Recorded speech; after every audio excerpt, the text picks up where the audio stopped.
Good morning and welcome to Behind the Screen. I've had some time off and it was a good vacation. I got to head down to Chupa and hang out with a ton of amazing people from both Pinnacle side of things. I got to hang out with Chris Landauer and Ed and Preston of ETU fame and the Civil Savage himself.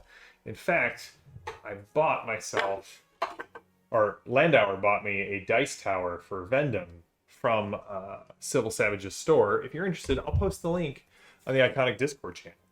Got to hang out with Dustin of Chaosium, which was just a ton of fun. Ran a adventure called the Necropolis for Call of Cthulhu. Killed about half the players. Well, did it too. Killed about half the PCs. The players I trust are fine. They were fine when they left the table. And now I'm back. And we have a review. In fact, we have good news. We have news on all Gloranthan fronts. Today, I'm doing a review of The Lunar Way, the finest in RuneQuest sourcebooks for, making bad guys. I assume. I don't know what I would do with this in any other fashion, aside from making villains for my players to fight. Now, Evan, my co-host of Exploring Glorantha, might beg to differ. He might say something like, well, JM, you see that there are some people who think that the lunar way is an enlightened way and that you should be able to play as lunars. To which I would scoff, spit on the ground, and attack him for it. But we're going to discuss the lunar way and why it's awesome. But also, this Saturday, we are back. We are back with more Exploring Glorantha. We're going to start our look at the Second Age, which I'm really excited about. The Second Age has a lot of fun things in there to mine for being a GM or a player. The Age of Empires, not to be confused with the video game of the same title. Grom says, one of these days I'd like to go to a con that is PEG representation. Yeah, family vacation. I get that. We're going to be at Gamehole Con. I happen to know that a couple of the PEG people are writing very special adventures for Gamehole Con, and I'm working on my Knight of Knives scenario where we're going to play the night that Kellanved is assassinated from two directions. You're going to be able to play either as stalwart Malazan followers who are attempting to prevent the Knight of Knives, or you'll be able to play as claws in the second scenario, and they're going to be intersecting. Also, if you're a member of the Iconic patronage, you can jump over. We're going to start a Savage Worlds Crucible of Realms play-by-post.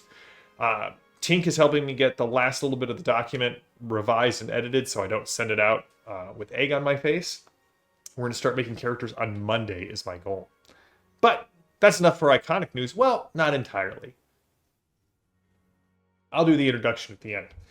This is the Lunar Way. JM, let's go over to the other camera. Well done, JM. This is the Lunar Way. This is the newest in the Cults of RuneQuest. It's in fact the fourth book in the Cults of RuneQuest book. And this covers the Lunar Empire. It covers Illumination. It covers a ton of world building material if you want to include the Lunars as the villains of your story. Or if you want to play a lunar worshipping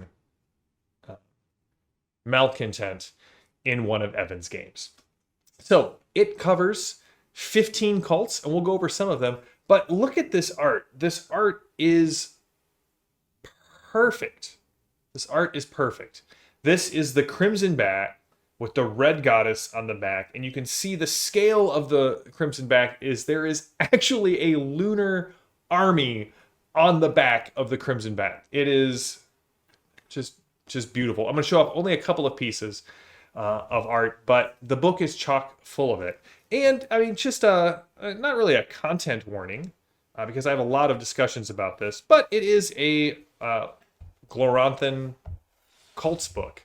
So while not salacious or not hypersexualized, there are nudity through these books, and it's the equivalent, as my friend Ben put it, of reading a National Geographic or going to the classical art exhibit at a museum.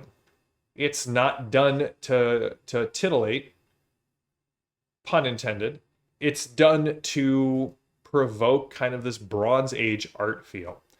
Now, again, if you looked at any of my other reviews, you're going to know that there's a lot of repeat material in this book. Maybe not a lot of repeat material, but there's repeated material through all the cults book, which I noticed even more in this because the lunar magic table, so the little table that tells you, depending on what phase of the moon, how are your spells affected, is repeated 15 times, maybe 16 times through this book for all of the cults. But again, I think now, as I ponder on it, that's brilliant. Because if you want to play a member of the cult of the Seven Mothers, you only have to turn to the cult of the Seven Mothers. And all of the rules you need to play this cult are right there. So this is Cult of the Seven Mothers. The Seven Mothers are the 7 lunar heroes who brought the Red Moon either back to life or birthed it into life, depending on your interpretation of lunar mythology.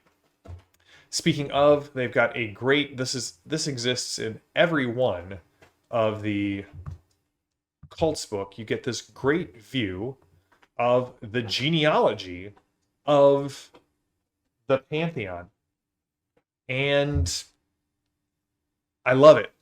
I love everything about this book, even though I despise the Lunars and everything they stand for.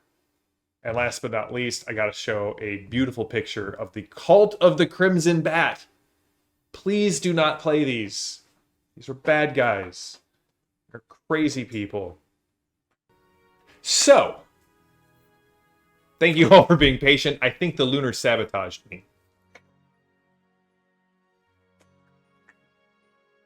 Had to grab something real quick. Let me introduce you to the special guest. You tried to let me know. This is Zilla. She is the iconic puppy of the Iconic Production channel. And she is a good puppy, and I'm going to have to take her out here soon because she has been a very good puppy and patient as we have had all of our technical issues. But, so, let me finish this up and hopefully stitch this together in post. This book covers everything that you need out of a Cults of RuneQuest book. It tells you where the cults originate, why they're important, why would people believe in them, where does magic come from, where does a soul go afterwards, after they die, what's the afterlife like. They give you the lunar calendar, a lot of focus on the lunar time, because lunar calendars work completely different from the way the calendars work everywhere else in the world. And so you get 15 cults. You get the Seven Mothers as a broad cult. You get each of their cults broken out. You get the Crimson Bat. You get the Red Empress. You get the Red Emperor. And you get Nysalor and Gabaji, which is my favorite story in Glorantha. So, I love the Lunars. I love playing the Lunars as NPCs. I know I give them a lot of crap, but really they are a nuanced and deeply flawed and personal enemy. They're not all mustache-twirling villains out to level Sartar. So, I think this is a great book for adding depth and complexity to your RuneQuest game. Also, if you just are interested in the Lunars and want to know what they believe and what they're about, that's the cult book for you. I put the link in the show notes to where you can buy it. You can get the PDF on DriveThru, or you can order it through chaosium.com. But that brings us to an end of our show, and we'll be back on Saturday with Exploring Glorantha. And Exploring Glorantha, we're going to cover the second age of Glorantha, the Age of Empires. We're going to start our look at it. So, until next time, stay safe, stay healthy, stay gaming. I am JM. This is Zilla, and this has been Behind the Screen. And we will see you all on Tuesday. Until next time, have a good one.